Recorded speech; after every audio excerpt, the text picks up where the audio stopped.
I'm here with David Bartman at the Senior Financial Center. And David, when we think about retirement planning, a lot of us think about investments and we think about taxes and we think about Social Security.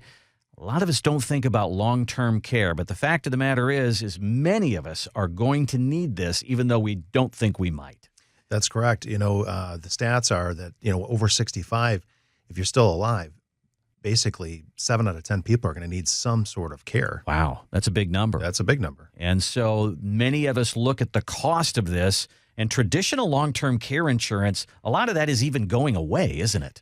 Right. A lot of insurance companies have dumped that because it's just very, very costly, because you might go into a facility where, say, a couple people are paying and maybe several people aren't paying. Okay. So the big thing is to plan properly. Obviously, I'm not a big fan of your traditional long-term care. There's other avenues that you can take that not only can you use that plan or that money for care, but you can use it for tax-free income, or you leave that on tax-free to the kids. So there's multi benefits that you can use in your retirement, and not just for that. 70% of us are going to need this. The cost of a healthcare facility, a long-term care facility, you talk about protecting your money. Mm-hmm. If you don't protect against this, right, it could be very, very devastating. Anywhere from $5,000 to $10,000 a month. Wow.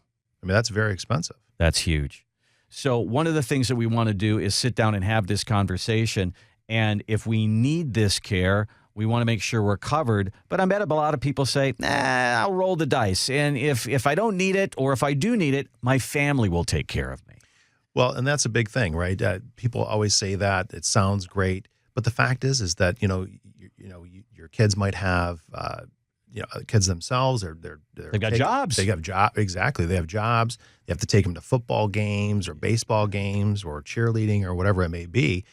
And it's just very stressful, right? The emotional toll of taking care of an elder parent is very high. It's very high. And, it's just not just that, but again, you might have to quit your job, as an example, to take care of your folks. And that's a big, big burden. All of a sudden you're causing not a problem just for yourself, but for the rest of your family. You don't want to be a burden on your family. No, you don't. So that's what's key about planning properly, having a plan in place, so that if you need it for that, you can use that money for that. Or if you don't need it, you still have that and you can draw off of it, use it as tax-free income, and then also leave that on tax-free. It's an important part of the conversation. It's another way to protect your money, not only for you, but for the legacy of your family. So it's an important part of the conversation that you can have with your financial professional. David, thank you so much. Thank you.